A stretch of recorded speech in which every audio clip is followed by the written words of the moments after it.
Dillon, dan burung kecil. Sebuah cerita dari Ina Arina. Di sebuah rawa-rawa, hiduplah seekor buaya besar yang bernama Dillon. Dillon hidup sendirian. Ia selalu berusaha mencari teman. Namun, tak ada yang berani mendekatinya. Semua hewan takut dimakan si buaya besar itu. Pada suatu pagi yang cerah, tiba-tiba hinggaplah seekor burung kecil di moncong Dillon. Selamat pagi kawan, kenalkan namaku Macil. Sapa burung kecil. Dillon merasa terganggu dengan kehadiran burung kecil itu.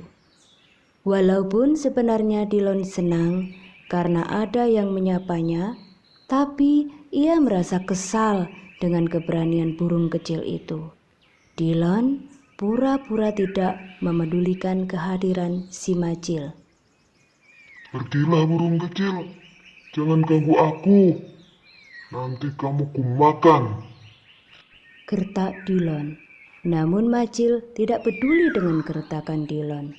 Setiap hari Macil tetap saja hinggap di moncong Dillon sambil bercerita tentang banyak hal. Dillon merasa kesal karena Macil selalu mengikutinya kemanapun ia pergi. Tahukah kamu Dillon, pemandangan dari langit kelihatan sangat indah. Kata Macil pada suatu hari. Pohon-pohon jadi tampak kecil, warna hijau membentang luas, dan bunga-bunga bagaikan bintik-bintik warna-warni yang indah. Hah, siapa yang peduli? Bentak Dillon.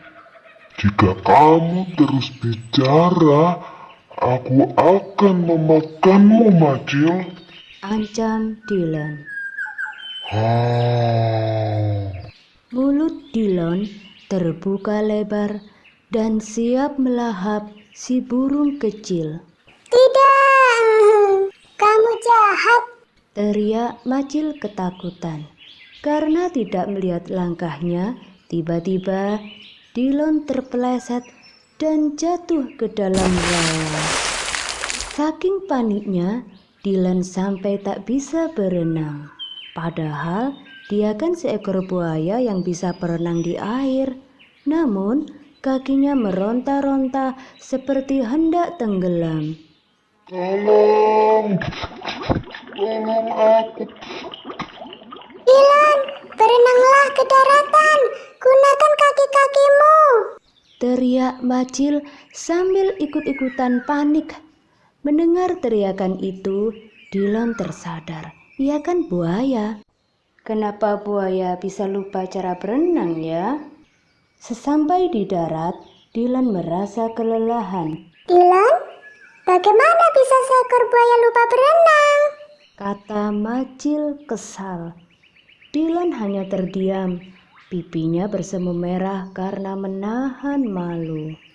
Keesokan paginya, Dillon merasa heran karena Macil belum juga menemuinya seperti biasa di rawa-rawa.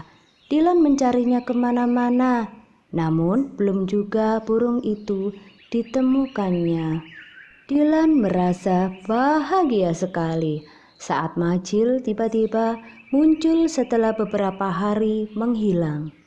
Dillon belum pernah merasa sebahagia ini.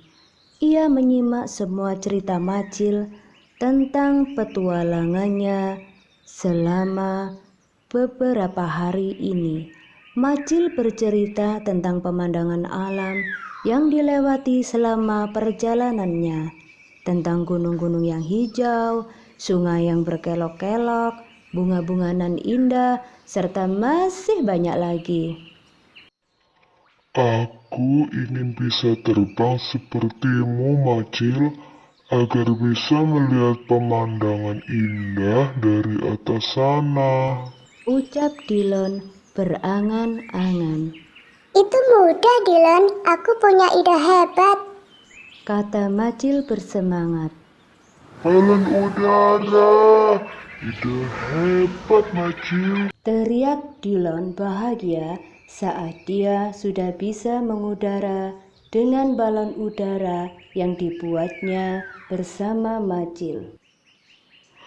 Sungguh indah pemandangan ciptaan Tuhan, Kata Dillon terkagum-kagum melihat pemandangan dari atas. benar apa yang kau ceritakan, Majil.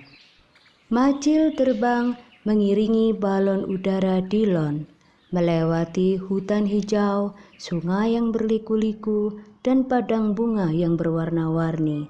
Dillon sangat bangga memiliki teman seperti Majil. Sekarang Dillon dan Majil menjadi dua sahabat yang tak terpisahkan. Kemanapun pergi, mereka selalu berdua. Begitulah kisah persahabatan seekor buaya dan burung kecil. Nah kawan-kawan, kira-kira nilai moral apakah yang bisa kalian pelajari dari cerita ini? Saya yakin teman-teman pasti bisa menjawabnya dengan mudah. Demikian cerita Ijah. Semoga bermanfaat.